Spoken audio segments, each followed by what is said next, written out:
امام اوزائی رحمت اللہ علیہ اپنے گھر میں چٹائی پر بیٹھے ہوئے ہیں فجر کی نماز کے بعد. پڑوس کی ایک عورت آتی ہے, گھر کو دستک دیتی ہے. امام اوزائی نے دروازہ کھولا. پڑوسن کہنے لگی مجھے آپ کی بیوی سے بات کرنی ہے. امام اوزائی اپنے گھر میں اندر گئے, بیوی سے کہا جاؤ تمہاری پڑوسن تم سے بات کرنا چاہتی ہے, میں جس چٹائی پر بیٹھا تھا اس کو اسی چٹائی پر بٹھا کے تم دونوں بات کر لو. جیسی وہ پڑوسن آئی اور اسی چٹائی پر جب امام اوزائی کی بیوی نے بٹھایا جس پر امام اوزائی ابھی قرآن پڑھ رہے تھے, جیسی پڑوسن بیٹھی اس کے پیچھے سے شلوار بھیگ جاتی ہے, یعنی اس پر کچھ پانی پڑا ہوا تھا, بھیگ جاتی ہے. امام اوزائی کا بیٹا چھوٹا سا ابھی کپڑا اتار کے وہیں ننگا بیٹھا ہوا تھا, گھوم رہا تھا, اور اس کی چڈی اس کا انڈر ویئر بھیگا ہوا تھا. پڑوسن کہنے لگی واہ, اس چٹائی پر بٹھا دیا جس پر آپ کے بچے نے پیشاب کیا ہے, میرا کپڑا گیلا ہو گیا ہے, تمہارے بچے کے پیشاب نے میرے کپڑے کو ناپاک کر دیا ہے. امام اوزائی کی بیوی کہتی ہے میری بہن بے فکر رہو, میں نے تمہیں جس چٹائی پر بٹھایا ہے یہ میرے بچے کا پیشاب نہیں ہے, آپ کا کپڑا ناپاک نہیں ہوا.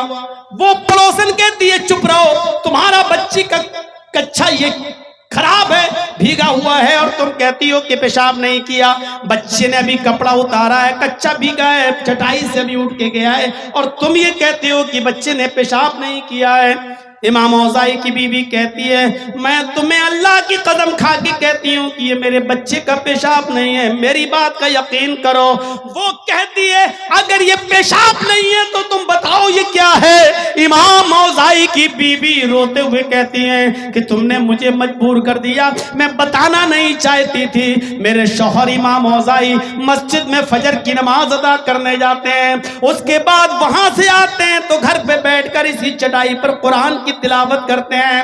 جب سورج نکل آتا ہے تو اپنے ہاتھوں کو اٹھا کر توبہ اور استغفار کرتے ہیں, روتے ہیں, اور دعائے استغفار میں توبہ میں اتنا روتے ہیں کہ ان کے آنکھوں کے آنسوں سے یہ چٹائی روزانہ بھیگ جاتی ہے.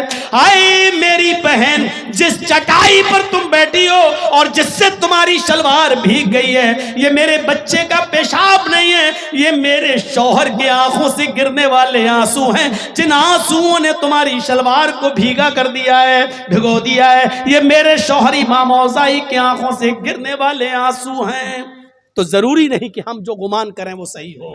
تو آج ایک مسلمان دوسرے مسلمان کے ساتھ کتنی بدگمانی کر رہا ہے, کیسی کیسی بدگمانیاں دور کرو, جاسوسیوں سے بچو, ایک دوسرے کی ٹوہ میں مت لگو, غیبت مت کرو, چغلی مت کرو. میرے بھائیو, امام حضرت عمر فاروق رضی اللہ تعالیٰ عنہ کے پاس ایک صحابی آئے, کہا امیر المومنین ایک مسئلہ پوچھنا چاہتا ہوں. کہا کیا؟ کہنے لگے کہ میں اسلام لایا اس وقت جب میری بیٹی بہت چھوٹی تھی, 5-6 سال کی تھی میری بیٹی, اس وقت وہ بھی اسلام لائی, میں اور میری بیٹی دونوں ایک وقت اسلام لائے. یہ حضرت عمر فاروق سے کہا جا رہا ہے, وہ صحابی نہیں تھے. وہ کہنے لگے کہ میں اور میری بیٹی ایک ساتھ اسلام لائے ہیں, میری بیٹی اس وقت چھوٹی تھی. حضرت عمر نے کہا بہت بہت مبارک ہو تمہیں اور تمہاری بیٹی کو اسلام کا لانا.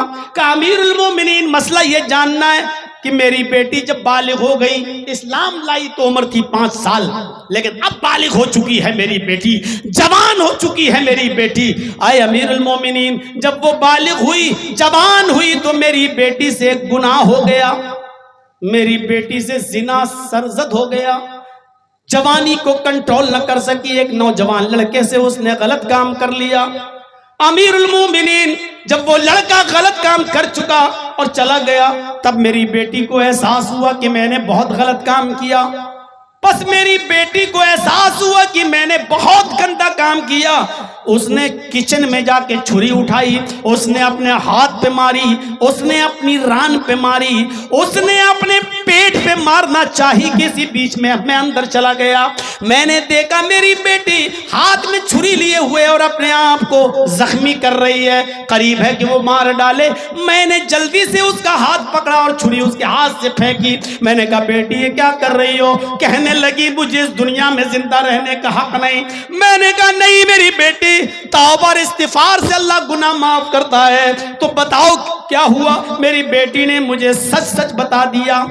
امیر المومنین, میری بیٹی بیٹی بالکل صحیح صحیح بتا چکی. میں نے کہا بیٹی کوئی بات نہیں, غلطی ہو گئی, اب تم توبہ اور استغفار کرو.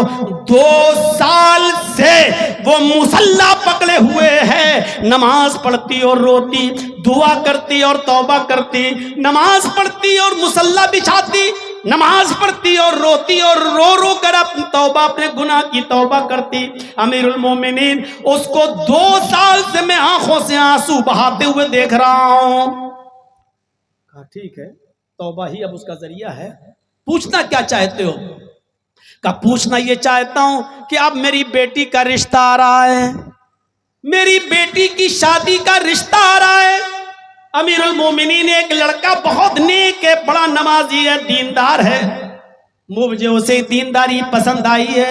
اس نے خود میری بیٹی سے نکاح کرنے کا ارادہ ظاہر کیا ہے, میری بیٹی بھی اس سے شادی کرنے کے لیے, نکاح کے لیے تیار ہے. پھر بات کیا ہے؟ کہا امیر المومنین صرف اتنا بتا دیجئے, میری بیٹی سے جو گناہ ہو گیا وہ میں اس لڑکے کو بتاؤں یا نہ بتاؤں؟ میری بیٹی جو ایک بار غلط کام کر چکی ہے وہ میں اس لڑکے کو بتاؤں یا نہ بتاؤں؟ اگر بتاتا ہوں کہ میری بیٹی سے زنا ہو چکا ہے تو وہ نیک اور دیندار لڑکا کہیں زنا کا نام سنے, کہیں میری بیٹی سے رشتہ نہ چھوڑ بیٹھے. میں نہیں کروں گا, ایسی لڑکی ہے تیری, زنا کرتی ہے, میں ہو سکتا ہے کہ وہ چھوڑ دے. اور اگر نہیں بتاتا ہوں اور چپکے سے اپنی بیٹی کا نکاح اس کے ساتھ کر دیتا ہوں تو ڈر ہے کل قیامت کے دن اللہ رب العالمین مجھے سزا نہ دے کہ تو نے اس لڑکے کو دھوکہ کیوں دیا. جب تجھے معلوم تھا کہ تیری بیٹی سے زنا ہوا ہے تو تو نے اپنی بیٹی کا عیب اس لڑکے کو بتایا کیوں نہیں؟ میں کیا کروں؟ اگر بتاتا ہوں تو ڈر ہے کہیں لڑکا رشتہ چھوڑ نہ دے, اور نہیں بتاتا ہوں تو ڈر ہے کہ قیامت کے دن کہیں ہمارا مواخذہ نہ ہو, ہم سوال جواب نہ ہو جائے مجھ سے. حضرت عمر نے کوڑا نکالا اور کہا اگر تو پردیسی نہ ہوتا, کسی دوسرے شہر سے آنے والا نہ ہوتا تو میں اس کوڑے سے تیری کھال ادھیڑ دیتا. جب تیری بیٹی کے زنا کی خبر مجھے بھی نہیں معلوم تھی تو نے مجھے کیوں بتائی؟ جب تیری بیٹی کے زنا کی بات کسی کو نہیں معلوم تھی تیرے علاوہ تو نے مجھے کیوں بتائی؟ اس بات پر میں تجھے مارتا, لیکن چونکہ تو باہر سے آیا ہے اس لیے میں تجھے نہیں مار رہا ہوں. اب مسئلے کا جواب سن.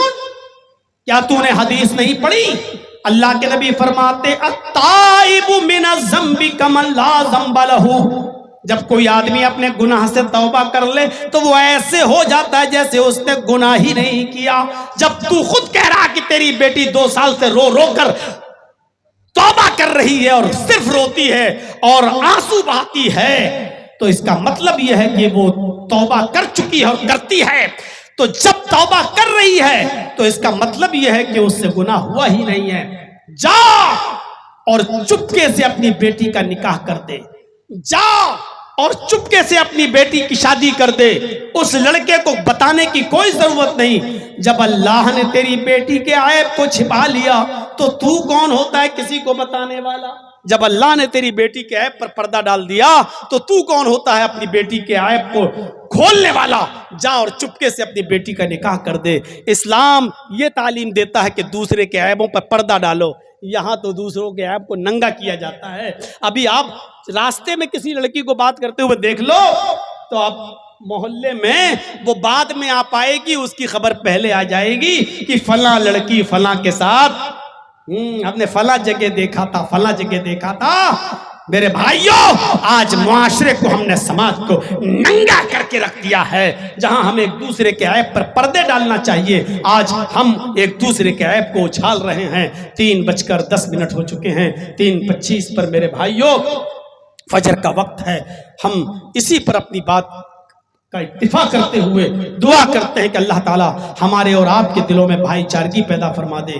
ہندو مسلم سکھ عیسائی سب کو آپس میں بھائی بھائی بن کر رہنے کی توفیق عطا فرما, اور مسلمان ہونے کے ناطے سے ہمارے اور آپ کے اوپر ایک دوسرا حق بنتا ہے. اللہ ہمیں ایک دوسرے کے غم اور دکھ میں ساتھ دینے کی توفیق عطا فرما. ایک دوسرے کے دکھ درد کو ہمیں اپنا دکھ درد سمجھنے کی توفیق عطا فرما. بار الہ ہمیں آپس میں بھائی بھائی بنا دے اور ہم سب کو ایک ساتھ مل جل کر رہنے کی توفیق عطا فرما. الہ العالمین ہمیں جب تک تو زندہ رکھ اسلام پہ زندہ رکھنا، اور جب ہمارا خاتمہ ہو تو ایمان پر ہمارا خاتمہ فرمانا۔ وما علینا الا البلاغ المبین وآخر دعوانا ان الحمد للہ رب العالمین۔ السلام علیکم ورحمۃ اللہ وبرکاتہ۔